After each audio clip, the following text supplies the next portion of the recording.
Rasulullah sallallahu alaihi wasallam, fa inna asdaqal hadithi kitabullah wa khairul hadi hadi Muhammadin sallallahu alaihi wasallam wa syarrul umur muhdatsatuha fa inna kulla muhdatsatin bid'ah wa kulla bid'atin dhalalah wa kulla dhalalatin finnar. Allahumma shalli ala Muhammad wa ala alihi wa ashabihi ajmain.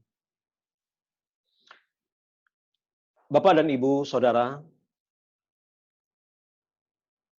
mari sama kita bersyukur kepada Allah Subhanahu wa taala atas segala rahmat, karunia yang masih Allah berikan kepada kita.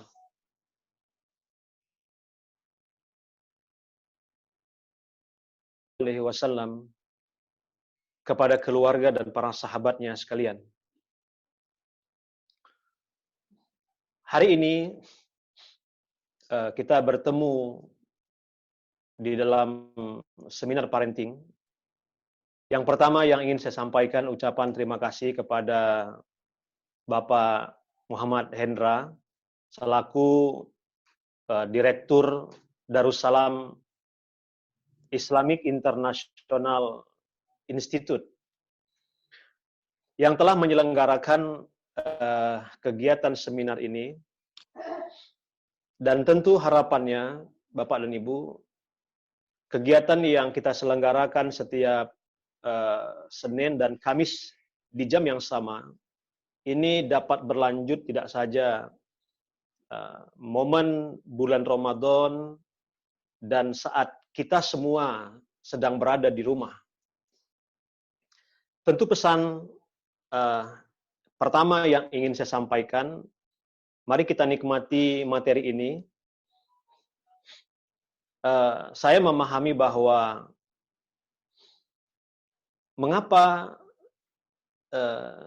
Darussalam Islamic International Institute mencoba membawa tema ini. Saya memahami karena tema-tema keluarga atau tema-tema yang terkait dengan pendidikan anak, tarbiyatul aulad, ini adalah merupakan tema yang sangat penting untuk kita. Karena memang materi ini juga kadang kita melihat terabaikan, ya, terabaikan oleh kaum muslimin, oleh ayah bunda, oleh umi abi di rumah. Karena merasa mendidik anak ini tidak perlu dipelajari, cukup dengan mengambil pengalaman-pengalaman bagaimana orang tua kita mendidik dan memperhatikan kita.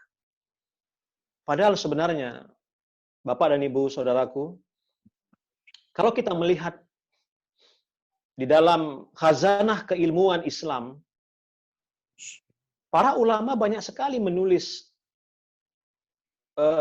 risalah atau kitab-kitab yang terkait dengan pendidikan. Pendidikan anak khususnya.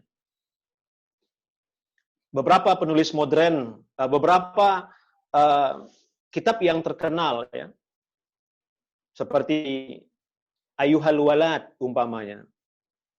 Kitab yang sangat terkenal yang pernah ditulis oleh Al-Imam Al-Ghazali. Walaupun kitab ini ditulis oleh beliau dalam rangka untuk memberi nasihat yang berharga, mutiara nasihat yang berharga untuk para santri-santrinya, untuk murid-muridnya. Tetapi kitab Ayyuhal Walad jelas memberikan kepada kita sebuah gambaran betapa pentingnya pendidikan anak di dalam Islam. Dan bercerita kepada kita sebesar apa peran yang harus diberikan oleh orang tua kepada anaknya di dalam keluarganya. Ada kitab yang lain, Tarbiyatul Aulad fil Islam umpamanya, yang ditulis oleh Dr. Nasih Ulwan.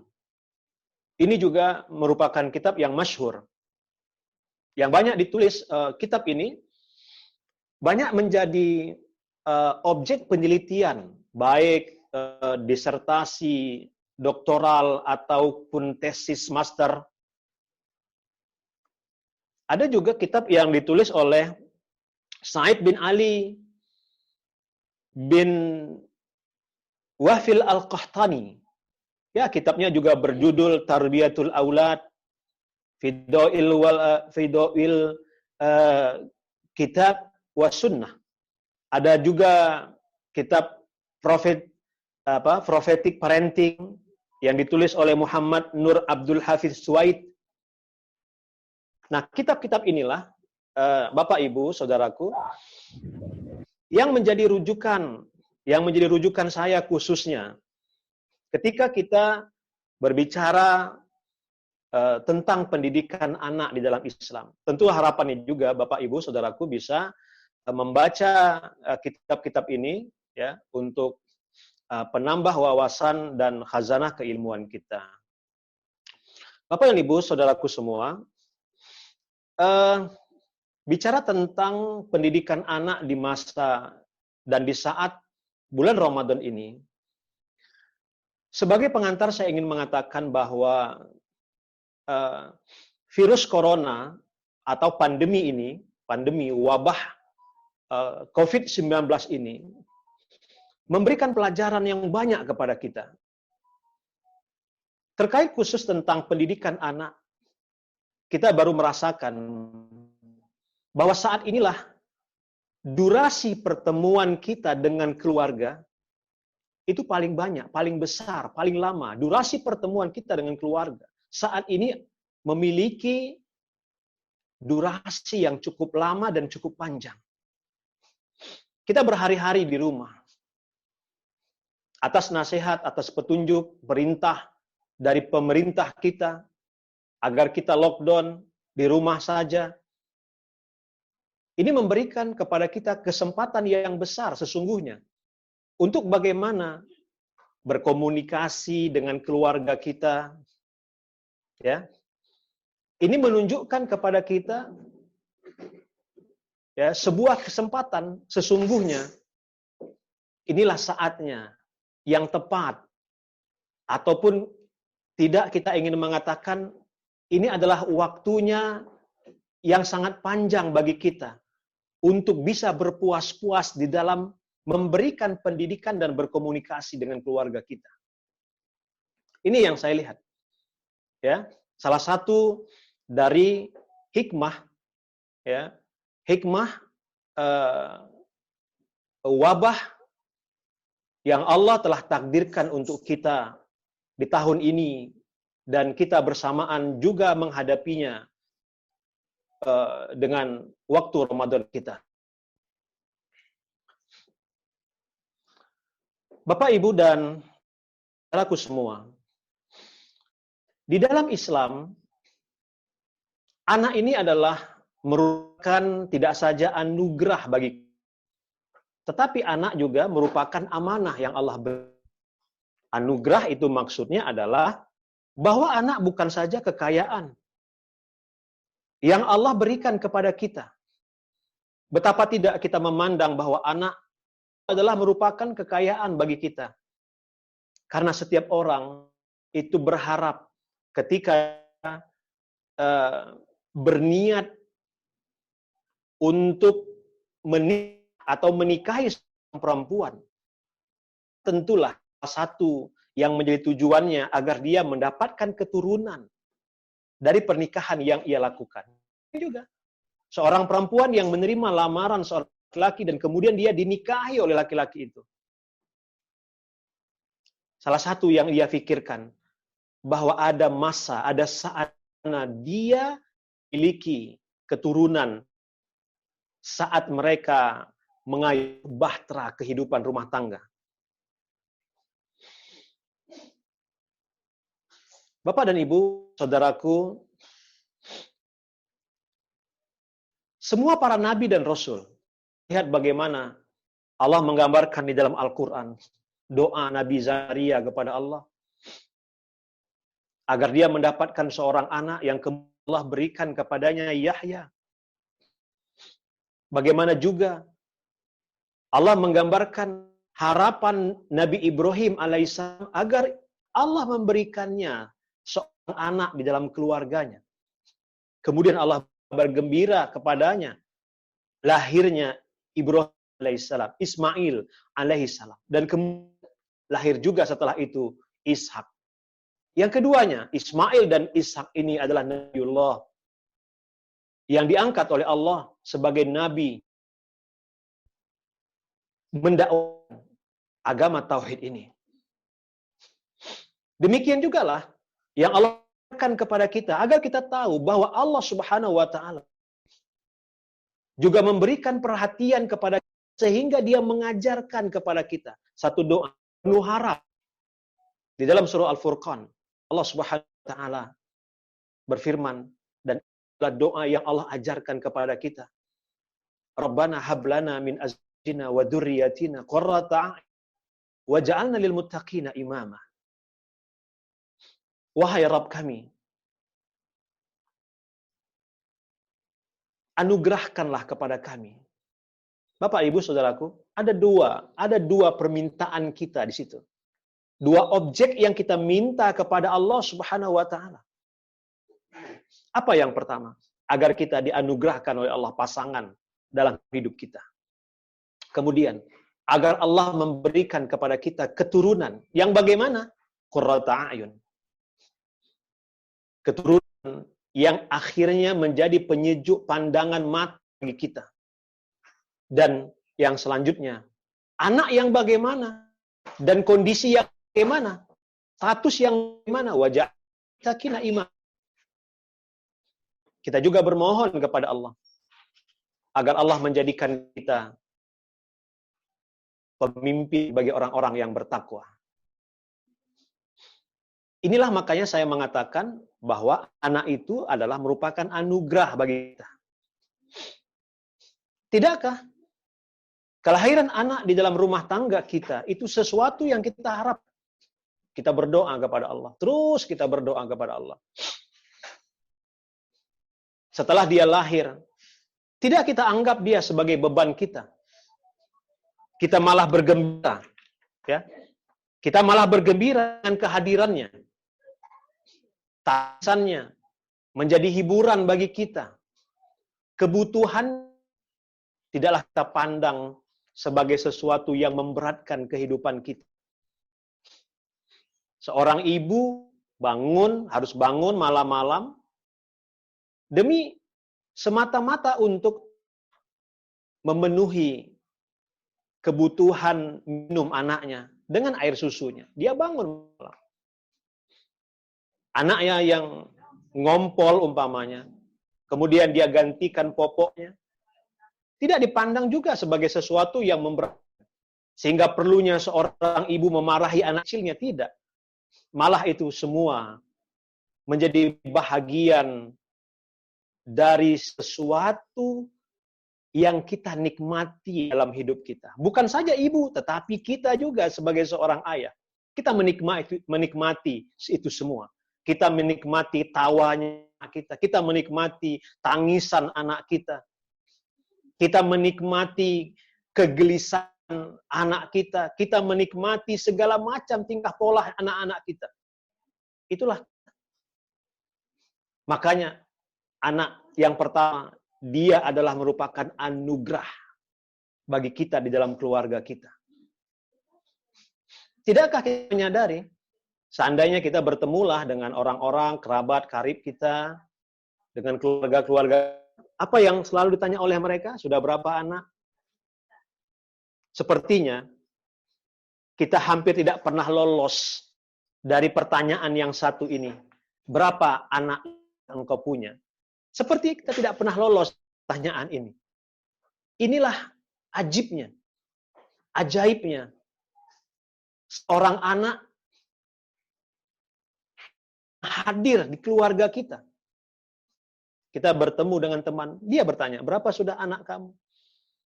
Kalau usia kita mungkin sudah lanjut, pertanyaannya naik sedikit, sudah berapa cucu?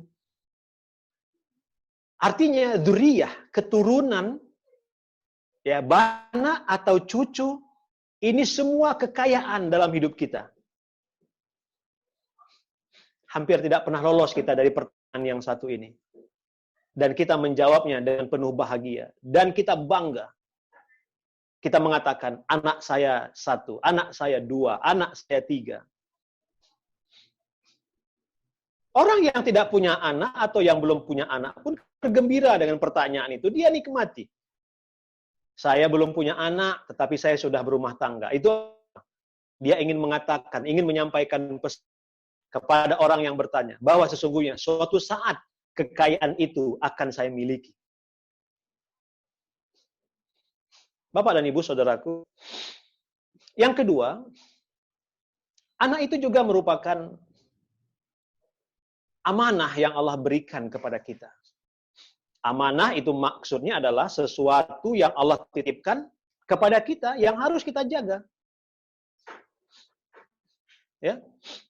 Kenapa? Kalau tidak kita jaga, dia sebagaimana yang Allah sebutkan di dalam Al-Quran, bahwa dia akan menjadi bahagian fitnah dalam hidup kita. Karena sumber kerusakan, ujian, cobaan, ya, ujian dan cobaan untuk kedua orang tuanya. Nah, inna auladakum wa amwalakum fitnah. Sesungguhnya anak dan harta yang kamu punya, yang kita punya semua, itu adalah bahagian dari cobaan yang Allah berikan kepada kita. Bapak dan Ibu, saudaraku, anak juga merupakan perhiasan. Ya, kalau kita melihat dari Al-Quran itu ada anak merupakan perhiasan bagi kita. Di mana Allah menyebutkan dalam surah Ali Imran, A'udzubillahi minasyaitonirrajim. Zuyyina lin-nasi hubbus syahawati minan nisa wal banin wal qanatiril muqantarah minadh dhahabi wal fiddah wal khailil musawwamah wal an'ami wal harath. Dzalika mata'ul hayatid dunya. Allah menyebutkan, dijadikan Allah indah pada pandangan manusia. Terhadap apa? Yang pertama, an-nisa, perempuan. Pada pasangan hidup kita. Wal banin. Allah juga menjadikan indah pada pandangan mata kita terhadap anak-anak kita. Ini maka saya katakan bahwa anak itu adalah merupakan perhiasan. Artinya karena dia adalah sebuah perhiasan, ada keinginan kita, secara fitrah kita ingin menjaganya. Sejelek apapun anak kita puji dia. Karena dia merupakan sesuatu kekayaan yang Allah jadikan indah dalam pandangan kita.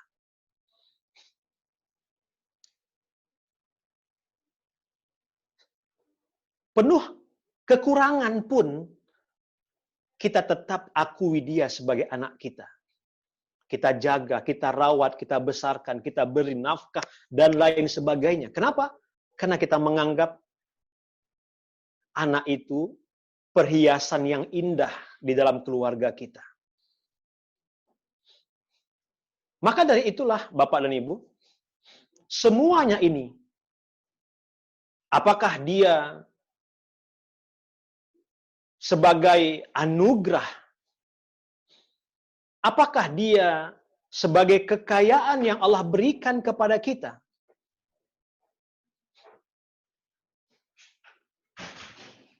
Ini menunjukkan kepada kita, ya, apakah dia sebagai kekayaan, anugerah, ataukah dia sebagai sumber dari masalah hidup kita? Inilah makanya Allah mengatakan bahwa orang tua itu memiliki peran penting untuk menjadikan semuanya ini,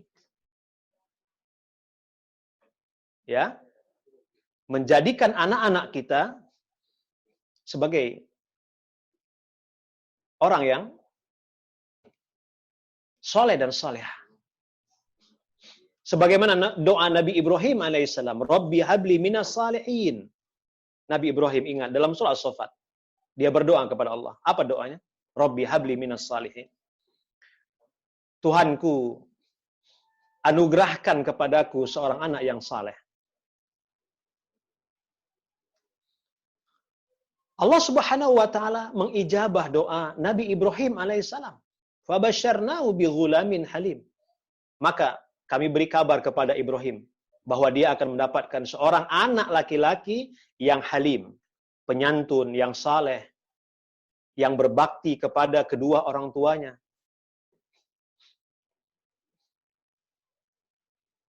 Bapak dan Ibu, saudaraku,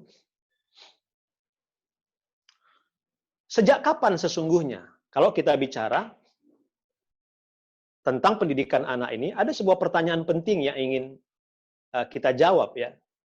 Sejak kapan pendidikan anak ini diberikan oleh orang tua? Atau sejak kapan orang tua mendidik anak-anaknya? Jadi, kita membagi fase pendidikan anak itu. Yang pertama, pendidikan sebelum menikah. Jadi, pendidikan anak itu sudah wajib, sudah harus kita berikan sebelum kita menikah. Sebelum menikah itu sebuah masa yang panjang, sejak kita kecil sampai menjelang kita menikah. Ini adalah fase pertama pendidikan. Pertanyaannya seperti apa ya? Fase pendidikan anak sebelum menikah, fase di mana? Ya, fase di mana kita membina diri kita dengan sebaik-baik pembinaan. Ya. Kita ya, fase pendidikan anak sebelum menikah adalah fase di mana kita membangun diri kita dengan kualitas-kualitas yang baik.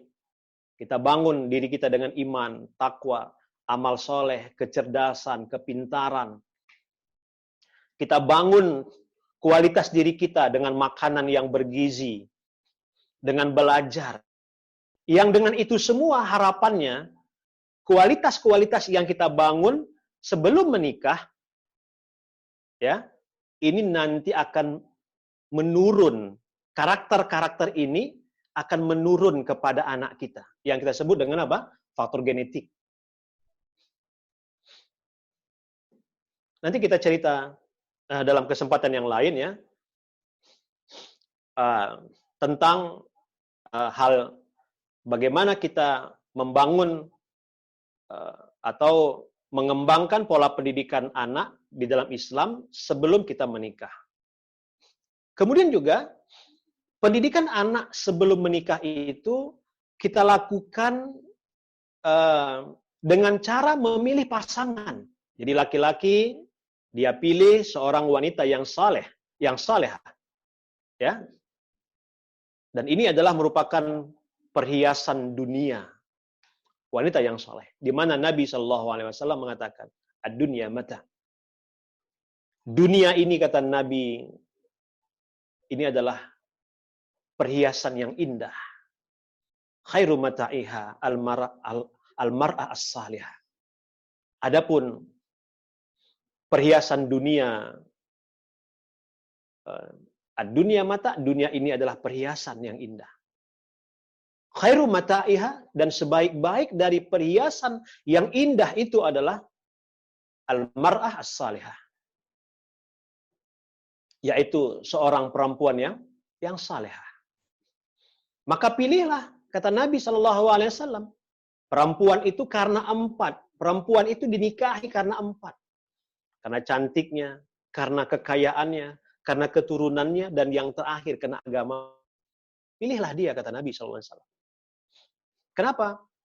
Karena memilih istri atau calon istri atau seorang perempuan, itu dilarang oleh Nabi menolak seorang laki-laki yang datang melamar kepadanya, melamarnya. Dia datang dengan agama dan akhlak, maka seorang perempuan tidak boleh menolaknya. Jadi Allah ingin menggambarkan kepada kita bahwa seorang laki-laki yang saleh itu mendapatkan perempuan yang salehah. Harapannya apa? Harapannya juga dari kedua orang ini, dari ayah bunda yang saleh dan salehah, lahir seorang anak yang saleh dan salehah. Ini pendidikan anak sebelum menikah. Kemudian pendidikan anak setelah menikah. Dimulai dari mana? Dimulai dari bagaimana suami istri membangun rumah tangganya awal sebelum anak dilahirkan ke dunia. Maka di sini Bapak dan Ibu, saudaraku, bagi pemula atau bagi kita yang sudah berumah tangga, kemudian punya anak, dan anaknya sedang akan memasuki pintu gerbang pernikahan, ini diajari kepada mereka. Tentang pentingnya apa? Di awal-awal pernikahan membangun visi keluarga muslim, baiti jannati. Rumahku adalah surga bagiku. Kemudian apalagi? Pendidikan anak. Saat anak sudah berada di dalam rahim seorang ibu, apa yang harus dilakukan oleh seorang ibu? Dia membaca Quran, dia didik anaknya dengan memakan makanan yang halal, yang bergizi.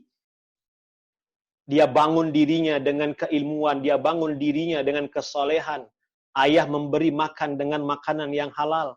Dia tumpahkan kasih sayangnya, namanya rahim. Ya, anak itu berada di dalam rahim seorang ibu. Maknanya apa? Di situ adalah tempat fokusnya kasih sayang seorang ibu yang diberi dukungan oleh seorang ayah. Pendidikan seorang anak saat dia berada di dalam rahim. Begitu juga setelah dia melahirkan. Seorang ibu melahirkan anak, juga tetap ada pendidikan. Dan ini adalah masa-masa yang penting. Saat seorang anak lahir atau keluar dari perut seorang ibu. Ini masa-masa yang sangat penting. Dimulai dari memberi nama, kemudian mentahniknya, mendoakannya, dan seterusnya. Bapak dan Ibu, nanti ini akan kita coba jabarkan, coba kita diskusikan lebih lanjut. Tetapi saya ingin menutup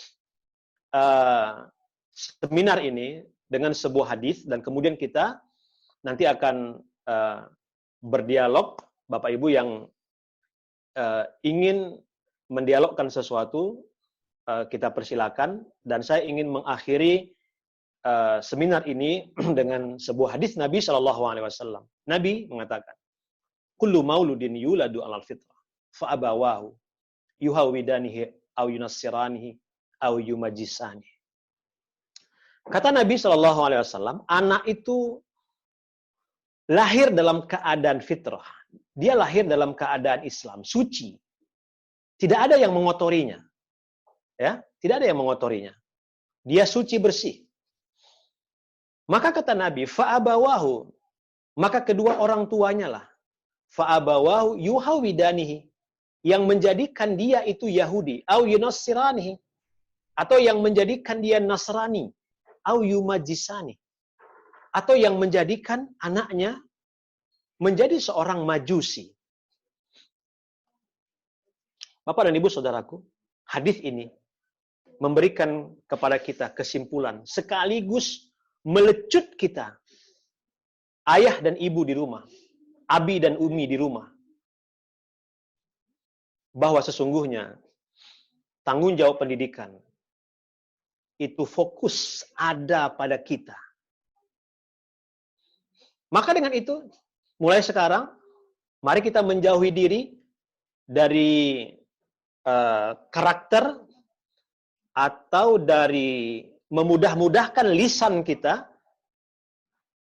menyalahkan orang lain terhadap penyimpangan perilaku dari anak-anak kita.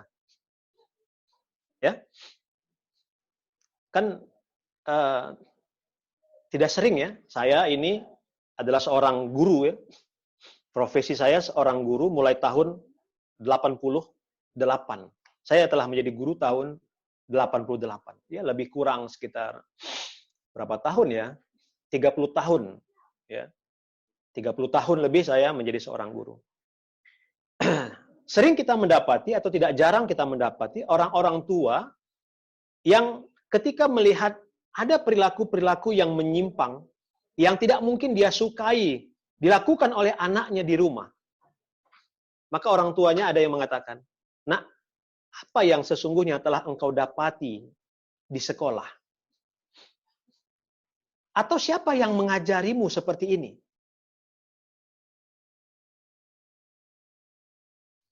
dan anaknya ini mendapatkan perilaku buruk di sekolah.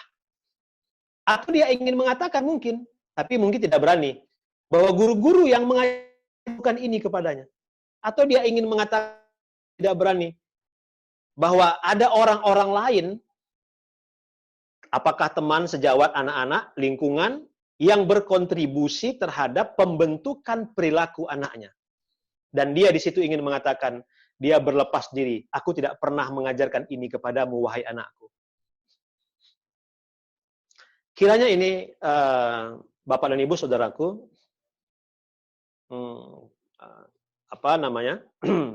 pembahasan pertama di dalam seminar parenting kita yang diadakan oleh Darussalam Islamic International Institute, dan kita boleh akhiri dengan pertemuan ini dengan dialog, dan insya Allah kita akan lanjutkan pembahasannya pada hari Kamis yang akan datang. Saya kembalikan kepada Pak Endra selaku Direktur Din Darussalam Islamic International Institute. Baik, terima kasih Bu Yedi Suheri atas pemaparan materi seminar kita pada hari ini. Nah, Bapak Ibu sekalian, memang tujuan kita dari seminar hari ini adalah memperbanyak dialog atau interaksi bersama pada Bu Yedi Suheri.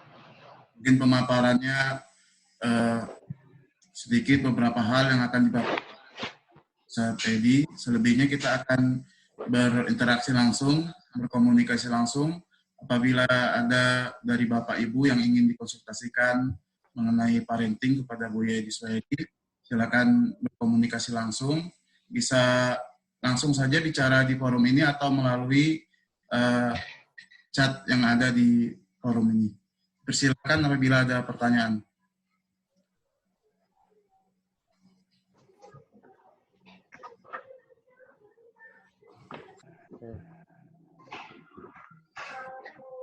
Baik, silakan. Assalamualaikum Ustaz. Waalaikumsalam warahmatullahi wabarakatuh. Ini anak saya kan paling besar itu umur 5 tahun.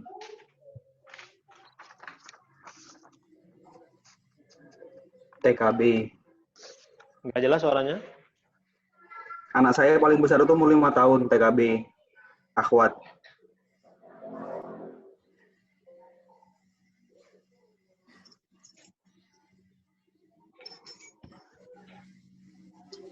Kedengeran ya Ustaz? Gimana, Sat? Kedengaran, Sat? Tolong dibantu Pak Endra, sinyalnya putus-putus. Pertanyaan dari Akhi Usman, ya, anak beliau saat ini umur 5 tahun, kelas TKB. Kurang jelas suaranya? Ustaz, dengar suara nggak? Ustaz? Suaranya putus-putus? Iya. Ini bagaimana? Kalau ini sekarang bagaimana? Ya. Udah jelas. Kalau Ana udah jelas di sini. Mungkin Antum Jadi bisa begini Ustaz. Mengenai bahasa loh Ustaz. Bahasa dari anak-anak itu. Jadi dia kebiasaan kalau dia bermain ke rumah nenek atau ke tempat sepupunya atau apa, terus dia mendapatkan kosakata baru, nah dia itu pasti akan dipraktekkan. Jadi kalau misalnya kalau kita anggap, maksudnya kalau kita sebagai orang dewasa kan mungkin kita tahu batasan bercandaan kita dengan orang dewasa, nah mungkin dia tuh ngerekam. Itu gimana ya ngasih taunya ya Ustadz ya, kalau itu tuh bukan bahasa yang bagus untuk anak-anak gitu loh, bercandaan orang tua itu mungkin ada abang-abangannya gitu. Mohon nasihatnya Ustadz. Baik, ya. Jadi latah gitu dia. Ya. Pertanyaannya bagus ya. Bagaimana kita memberikan kepada anak kita arahan, ya, tidak saja sebenarnya bahasa ya, tetapi juga perilaku. Ya, benar. Bapak, Ibu, dan saudaraku semua, walaupun tadi saya mengatakan bahwa fokus pendidikan yang utama itu adalah rumah tangga, tetap kita tidak mengenyampingkan, ya, ada milieu, ya, ada lingkungan yang lain yang ikut juga memberikan kontribusi terhadap pembentukan karakter anak kita. Apa milieu itu? Ya, lingkungan sekolah umpamanya, ya, di mana dia belajar, bersosialisasi dengan guru dan teman-teman sekolahnya. Itu yang pertama. Ada juga yang kedua, ya, lingkungan tetangga atau lingkungan di sekitar rumah kita, teman-teman bermainnya, ya, selain teman-teman sekolah. Ini juga memberikan kontribusi dalam pembentukan karakter anak-anak kita. Kemudian lingkungan yang lebih luas, Bapak, Ibu, dan saudaraku, saat ini banyak sekali guru-guru baru, ya, atau lingkungan baru yang ikut memberikan pengaruh kepada anak kita. Apa lingkungan baru atau apa guru baru itu? Seperti televisi, ya, itu juga guru baru bagi anak-anak kita. Atau lingkungan baru yang ikut juga membentuk karakter anak-anak kita. Gadget juga demikian. Kita tidak pernah mengajarkan anak kita untuk suka memakan mie instan, tapi dia suka memakan itu. Setelah ditanya, "Nak, siapa yang mengajarimu?" Maka dia akan mengatakan, "Ayah, tadi saya mendapatkan info ini bahwa mie instan ini enak, itu dari TV. Atau dari media, atau info-info yang masuk di gadgetnya, di handphonenya, dan lain-lain sebagainya." Dengan itu belajar. Padahal kita tidak pernah mengajarkannya untuk suka mengkonsumsi mie instan, karena itu adalah berbahaya bagi kesehatan dan bagi imunitasnya. Nah, ini yang ingin saya katakan. Walaupun fokus utama pendidikan kita adalah orang tua, tapi ada lingkungan lain yang ikut juga memberikan bangunan, membentuk karakter dan sifat-sifat anak kita. Maka Bapak dan Ibu, saudaraku, bagaimana caranya? Nah, ini penting bagi kita ketahui. Saya ingin mengatakan begini, sebelum kita mengajarkan sesuatu kepada anak-anak kita. Contohnya begini, ketika ada sebuah forum konsultasi, ya, saya sedang mengisi sebuah seminar melalui saluran televisi, ya. Ada seorang ibu yang ketika itu menelepon dari Malaysia.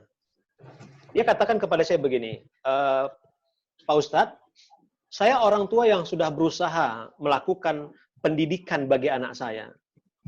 Tetapi saya melihat masih ada saja penyimpangan-penyimpangan perilaku yang dilakukan oleh anak saya. Apa sesungguhnya yang terjadi?" katanya. Maka saya mengatakan begini. Jadi, suksesnya sebuah pendidikan itu ada syaratnya, ada beberapa hal. Yang pertama, orang tua harus membangun relasi yang baik kepada anaknya. Ini yang pertama penting. Ya, membangun relasi itu artinya adalah membangun hubungan intim. Ya, orang tua melihat anak sebagai seorang sahabat. Ya, kemudian membangun relasi itu juga bisa dilakukan dengan cara senang mencium anak, sebagaimana Nabi SAW suka mencium anaknya Fatimah. Membangun relasi itu maknanya adalah orang tua senang berkomunikasi. Tapi coba lihat sekarang bagaimana perilaku orang tua kepada anaknya. Dia pergi pagi kerja, kemudian pulang malam. Tidak punya waktu sempat, tidak punya cukup waktu untuk berkomunikasi dengan anaknya. Imam sekalipun duduk di meja makan, tidak punya waktu. Senyuman. Bagaimana Rasulullah SAW memperlakukan Fatimah ketika Fatimah datang, maka Nabi berdiri dari tempat duduknya, dia cium Fatimah, kemudian Fatimah dia dudukkan di tempat duduknya. Itu perlakuan Nabi. Kemudian bagaimana Nabi juga bercengkrama dengan anak-anaknya, dengan cucunya Hasan wal Husain. Ini namanya membangun relasi. Nah, yang kedua, efektivitas pendidikan anak yang kita lakukan di rumah tangga, itu juga dengan melakukan hal yang kedua. Apa? Orang tua bisa menjadi teladan bagi kita. Orang tua bisa menjadi teladan dan contoh bagi anaknya. Nah, setelah kita melakukan dua hal inilah, membangun relasi yang bagus, kemudian menjadi teladan, baru orang tua akan efektif mengajarkan anaknya tentang kebaikan. Orang tuanya akan efektif mengatakan kepada anaknya atau mengajarkan kepada anaknya, wahai anakku, mari kita sholat. Maka dia akan ikut sholat bersama orang tuanya. Kenapa? Karena ada relasi yang baik, dan yang kedua, ada contoh, ada kudwah yang baik dari orang tuanya yang dia perlihatkan kepada anaknya. Contoh itu semisal begini, kan ada orang-orang tua yang mengatakan kepada anaknya atau mengajak kepada anaknya, ayo anakku, kita membaca Al-Quran, atau dia katakan, wahai anakku, bacalah Al-Quran, tetapi dia tidak menjadi bahagian daripada itu. Dia suruh anaknya untuk berinfak, tetapi dia tidak berinfak. Dia suruh anaknya ke masjid, tetapi dia tidak ke masjid. Dia suruh anaknya melakukan sebuah kebaikan, tetapi dia berlepas diri dari kebaikan itu. Nah, maka juga demikian halnya, ya, dengan bagaimana cara kita memperbaiki karakter anak. Yang dia umpamanya, ya, orang tua ini kesulitan memperbaiki bahasa anaknya. Nah, itu bisa dilakukan dengan cara membangun relasi yang baik. Orang tua menjadi contoh, ya, dalam hal berbagi bahasa. Ya, orang tua menjadi contoh dalam hal berbagi bahasa atau mencontohkan bahasa dan kalimat-kalimat yang baik terhadap anaknya. Ya, kita umpamanya di dalam Al-Quran ada perkataan-perkataan, ya, qaulan karima, ya, bahwa ada perintah agar kita berkata dengan bahasa-bahasa yang mulia, ya, qaulan, ucapan yang baik. Nah, orang tua menjadi bahagian yang memberikan contoh kepada anak-anaknya. Nak, wahai anakku, ini bahasa, ya, yang seharusnya dimiliki oleh seseorang yang baik. Ini contoh bahasa yang seharusnya dimiliki oleh seorang anak yang saleh. Jadi, Bapak dan Ibu Saudara, orang tua harus menjadi, ya, dalam hal ini harus menjadi pembelajar juga. Ya. Menjadi pembelajar itu maknanya apa? Ketika kita ingin mendidik anak, orang tua juga harus punya ilmu, punya skill, punya seni, bagaimana cara melakukan pendidikan kepada anak-anaknya. Tapi kan masalahnya, ya, kita tidak menjadi pembelajar dalam hidup kita. Merasa cukup ilmu yang kita ajarkan kepada anak kita, dari yang kita dapati, pendidikan itu dari orang tua. Hanya melihat perilaku orang tua kita, bagaimana orang tua kita mendidik kita, kita merasa cukup. Itu menjadi bekal untuk mendidik anak-anak kita. Maka saya di awal tadi mencoba memberikan referensi kepada Anda semua, ya. Kiranya buku-buku apa saja yang bisa menjadi bahan bacaan Anda di rumah. Seperti apa yang ditulis oleh Prophetic Parenting, ya, cara Nabi mendidik anak yang ditulis oleh Dr. Muhammad Nur Abdul Hafiz Suwaid, atau Dr. Nasi Ulwan Tarbiyatul Aulad fil Islam. Ada yang ditulis oleh Said Al-Qahtani, ya. Ada juga yang ditulis oleh Syekh Ahmad Farid. Nah, ini seharusnya bisa menjadi bacaan tambahan kita yang kita nikmati di rumah kita untuk lebih membantu bagaimana cara kita mendidik anak di rumah. Wallahu a'lam bishawab.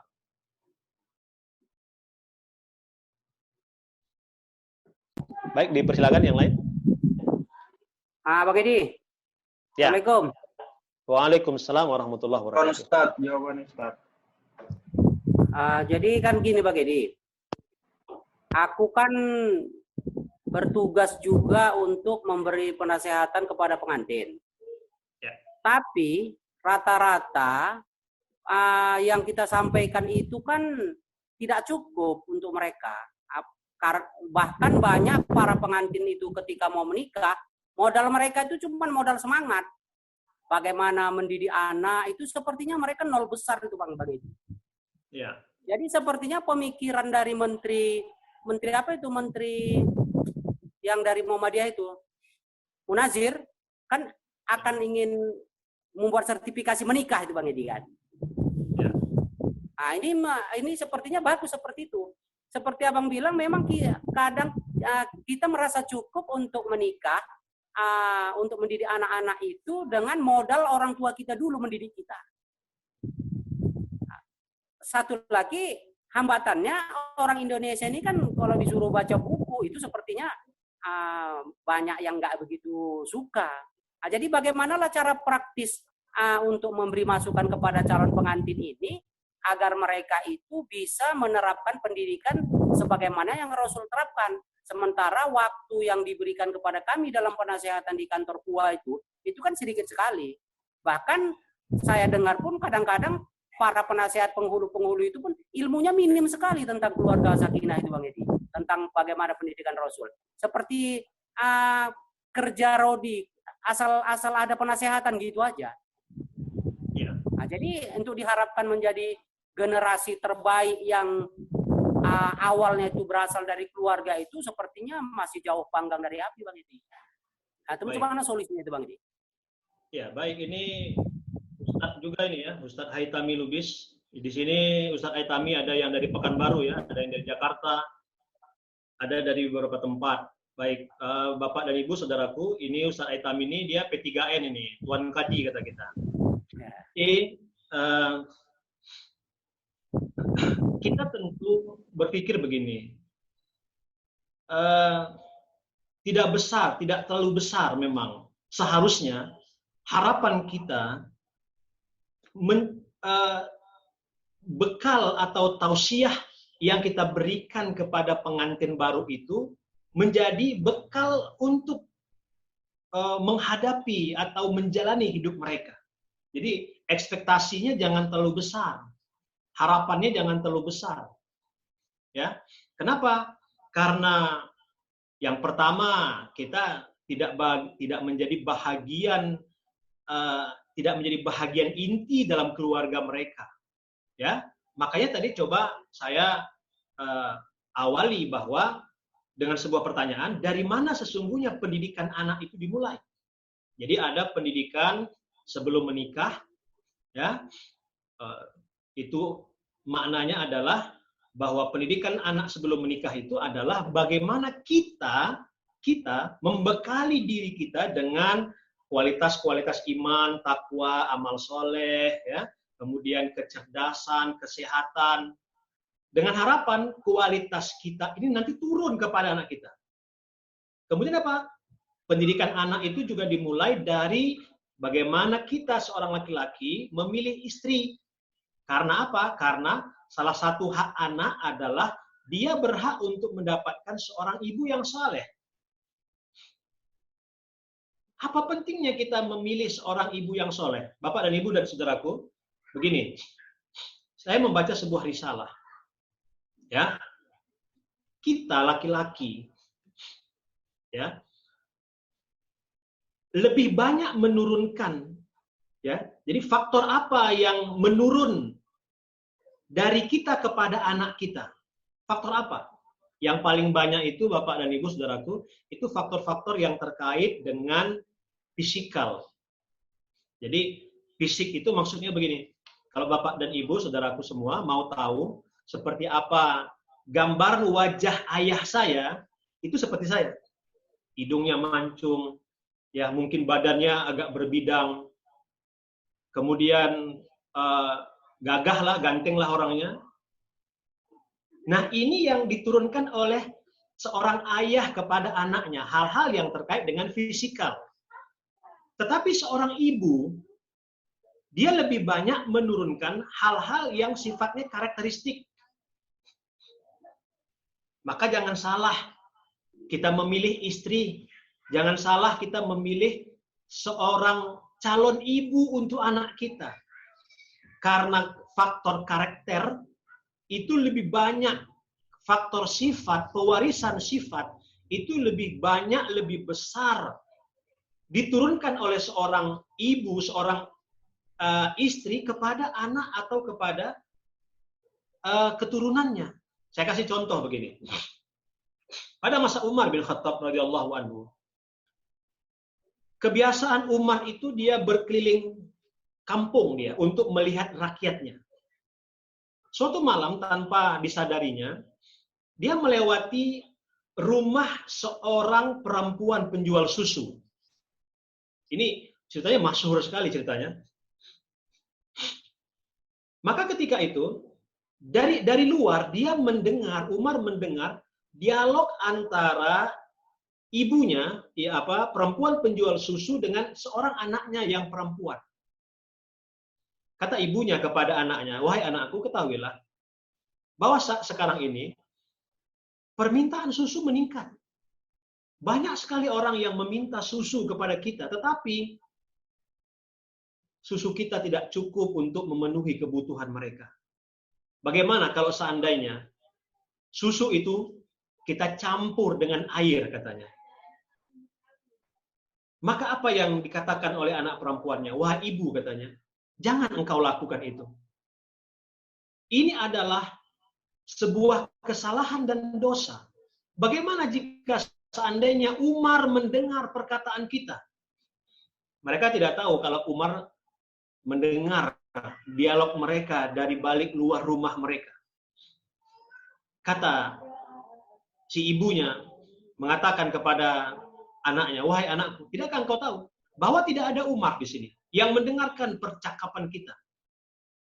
Maka si anak ketika itu menangis dia, kiranya dia ingin mengatakan, mengapa ibuku bisa seperti ini? Ingin melakukan kecurangan, hanya semata-mata ingin memenuhi kebutuhan permintaan susu, dan hanya semata-mata hanya karena uang. Maka sambil menangis, anak perempuan yang mengatakan, wahai ibuku, memang Umar tidak ada di sini, tetapi di manakah Tuhannya Umar? Ini kalimat akhir anak perempuan penjual susu itu. Kemudian Umar ketika itu pulang. Sesampai di rumah, dia tidur dan besok pagi dia bangunkan anaknya. Setelah sholat subuh, dia mengatakan kepada anaknya, dia bercerita apa yang dia dengar dari dialog dari perempuan penjual susu itu dengan anaknya. Maka ketika itu Umar mengatakan, siapa di antara kalian yang ingin menikahi anak perempuan penjual susu itu? Maka ketika itu tak ada satu orang pun yang menjawab. Maka Umar mengatakan, jika demikian, jika tidak ada di antara kalian yang ingin menikah dengannya, maka aku yang akan menikah dengannya. Maka ketika itu Asim anak laki-laki Umar mengatakan, wahai ayah, aku yang akan menikah dengannya. Maka ketika itu datanglah Umar bin Khattab ke rumah perempuan penjual susu itu untuk melamar anak perempuannya, untuk Asim. Dan di hari itu dilamar, dan di hari itu Asim dengan anak perempuan penjual susu itu menikah. Jadi Bapak, Ibu, dan saudaraku, dulu nggak lama-lama ya proses nazor, kemudian proses khitbah, melamar, proses nikah, walimah itu tidak lama-lama dulu. Ya, Banyak riwayat yang mengatakan, yang bercerita kepada kita, kalau orang-orang dulu para salaf kita, salafus soleh, di hari itu mereka melihat, di hari itu mereka melamar, di hari itu khitbah, di hari itu mereka walimah. Tidak seperti sekarang prakteknya. Sekarang hari ini umpamanya dilamar, nanti 2 tahun setengah kemudian baru menikah. Lama betul, dengan berbagai macam alasan. Maka menikahlah Asim dengan anak perempuan penjual susu ini. Dari mereka lahirlah seorang anak perempuan namanya Laila. Laila kunyahnya adalah Ummu Asim. Dia juga dipanggil dengan nama Ummu Asim. Dari Laila ini dia menikah dengan Abdul Aziz. Ya. Abdul Aziz ini adalah seorang pangeran dari dinasti Umayyah. Dari Laila atau dari Ummu Asim kemudian menikah dengan Abdul Aziz, lahirlah seorang anak yang bernama Umar. Inilah yang kemudian kita mengenalnya dengan nama Umar bin Abdul Aziz. Umar bin Abdul Aziz. Siapa yang tidak mengenal Umar bin Abdul Aziz? Seorang khalifah. Ya, dia seorang khalifah tapi juga seorang ulama besar. Dia memerintah dinasti Umayyah selama 2 tahun. Ketika itu keadilan tersebar. Ilmu, sunnah, itu diamalkan. Orang beramal dengan sunnah ketika di masanya. Zaman yang penuh barokah. Makanya, Umar bin Abdul Aziz ini juga diberi gelar sebagai Al-Faruq Tsani. Kalau Umar bin Khattab kita mengenal beliau dengan gelar Al-Faruq. Maka Umar bin Abdul Aziz dikenal dengan gelar Al-Faruq Tsani. Faruq yang kedua. Kata para ulama, kesolehan Umar bin Abdul Aziz ini mewarisi kesolehan ibunya, kesolehan ayahnya juga, mewarisi kesolehan siapa tadi ibunya? Ibunya adalah Laila atau Ummu Asim. Siapa ayah dari Umar? Abdul Aziz, juga seorang soleh dari dinasti Umayyah. Siapa neneknya? Ya, neneknya adalah anak perempuan penjual susu yang salehah. Dan siapa juga kakeknya? Kakeknya adalah Asim, anaknya Umar bin Khattab radhiyallahu anhu. Di atas ketemu lagi dengan Umar bin Khattab radhiyallahu anhu. Nah, perilaku kesolehan, ya, akhlak yang baik itu menurun pada anak. Maka tentulah kepada saudara kita Haitami Lubis, kita jangan punya ekspektasi yang besar sekali, karena memang tidak cukup bagi kita untuk merubah orang dalam waktu setengah jam atau 1 jam, apalagi dalam bentuk ceramah-ceramah pernikahan yang kadang-kadang kita melihat hanya sekedar seremonial, walaupun nilai ritualnya itu ada, merupakan bahagian daripada syarat pernikahan, yaitu khutbah nikah. Tetapi orang sering menganggapnya sebagai bahagian daripada seremonial saja. Ya, bahagian dari seremonial. Kadang-kadang didengar pun tidak gitu. Ya, kenapa? Karena dia udah mungkin nggak sabar, ingin bersanding cepat, tidak sabar juga, ingin menghadapi malam pertama dan lain-lain sebagainya. Nah, kita mungkin jangan mengambil bahagian yang seperti itu, maka kita yang sudah punya anak, kemudian anak itu sudah, jikalaupun anak itu sudah membangun bahtera rumah tangga, kitalah tetap sebagai orang tuanya, memberikan pandangan-pandangan, memberikan pemantapan, reinforcement, ya, bagaimana cara membina rumah tangga, mendidik anak, dan lain-lain sebagainya. Wallahu a'lam bishawab. Baik, kembalikan kepada Pak Indra sebagai direktur.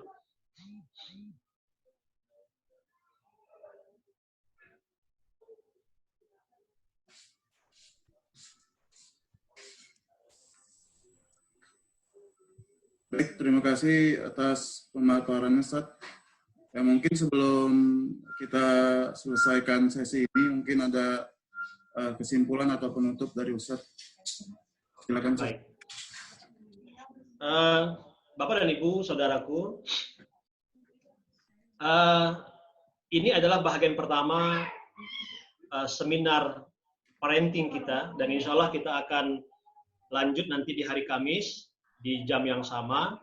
Tetap pelaksananya adalah DIN, Darussalam Islamic International Institute, yang direkturnya adalah Pak Endra sendiri. Poin yang ingin saya sampaikan adalah bahwa di dalam Islam anak ini dipandang sebagai anugerah ya yang Allah berikan kepada kita.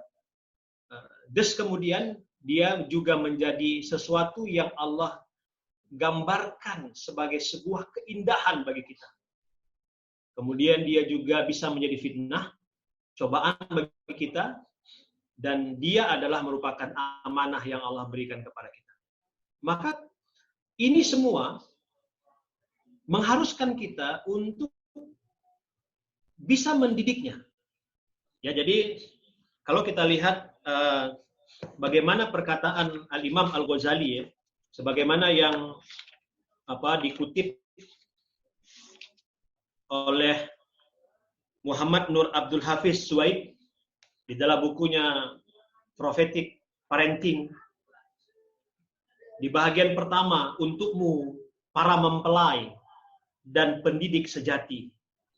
Barang siapa yang dengan sengaja tidak mengajarkan apa yang bermanfaat bagi anaknya dan meninggalkannya begitu saja, berarti dia telah melakukan suatu kejahatan yang sangat besar.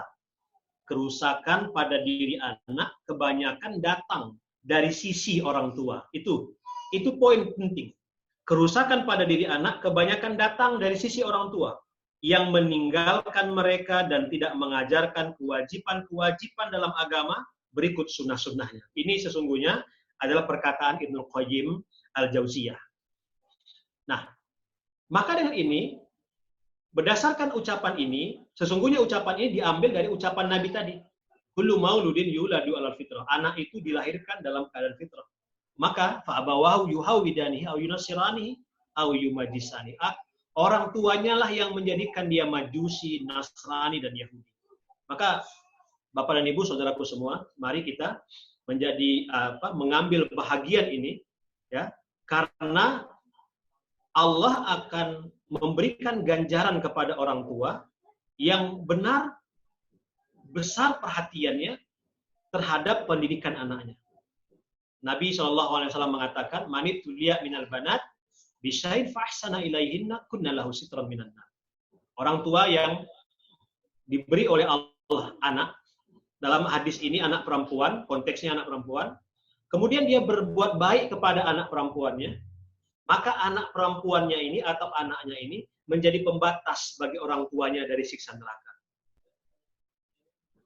Ya, semoga Allah melahirkan atau menghadirkan anak-anak yang soleh dan solehah di keluarga kita, yang dengan itu menjadi bertambah sejuklah pandangan mata kita. Semakin segar batin kita karena melihat anak-anak yang Allah amanahkan lahir di tengah-tengah keluarga kita, anak-anak yang soleh dan solehah. Mudah-mudahan Allah Subhanahu wa taala mengabulkan permintaan kita, dan semoga juga Allah Subhanahu wa taala menguatkan kita untuk melakukan pendidikan anak di dalam keluarga kita. Amin. Demikian yang bisa saya sampaikan sebagai penutup. Billahi taufik wal hidayah. Subhanakallahumma bihamdika asyhadu an la ilaha illa anta astaghfiruka wa atubu ilaik. Wassalamualaikum warahmatullahi wabarakatuh. Waalaikumsalam warahmatullahi wabarakatuh. Jazakumullah khairan kepada Buya Edi Suhari atas materi dan ilmu yang disampaikan pada sore hari ini. Nah, Bapak Ibu sekalian, mungkin sedikit saya jelaskan mengenai DIN, yaitu Darussalam Islamic Institute, National Institute. Ini merupakan suatu lembaga nirlaba yang bersifat kajian atau memberikan kajian dan konsultasi mengenai keagamaan, Islam, bisnis, dan lain sebagainya. Nah, nanti mungkin informasi lebih jelasnya nanti akan Ana sampaikan di grup WhatsApp yang sudah Bapak Ibu masuki. Nah, selain seminar parenting ini, nanti insya Allah akan ada seminar lainnya yang bersifat kajian keislaman, fikih atau waris dan lain sebagainya, juga termasuk seminar bisnis insya Allah. Bagi Bapak Ibu yang belum memasuki grup WhatsApp, silakan nanti masuk bergabung di link yang sudah saya bagikan. Nah, nanti insya Allah di grup WhatsApp juga kita akan membagikan buku-buku kecil ya, e-book mengenai parenting dan keluarga sakinah, dan terutama nanti informasi rangkuman atas apa yang telah disampaikan Buya hari ini. Nah, mengenai yang baru masuk, yang baru bergabung di seminar ini, nanti insya Allah Bapak Ibu bisa mengikutinya di rekaman yang akan kami sebarkan di YouTube. Nah, mungkin sekian saja seminar kita hari ini. Insya Allah kita akan lanjutkan nanti di hari Kamis, ya, di waktu yang tetap sekitar pukul 4.15 sore sampai kira-kira sampai pukul 5:30 sore. Nah, terima kasih Bapak Ibu atas bergabung di seminar hari ini. Semoga hari ini bermanfaat dan berkah, dan semoga puasa kita hari ini juga diberkahi oleh Allah Subhanahu wa taala. Terima kasih. Assalamualaikum warahmatullahi wabarakatuh. Waalaikumsalam warahmatullahi wabarakatuh.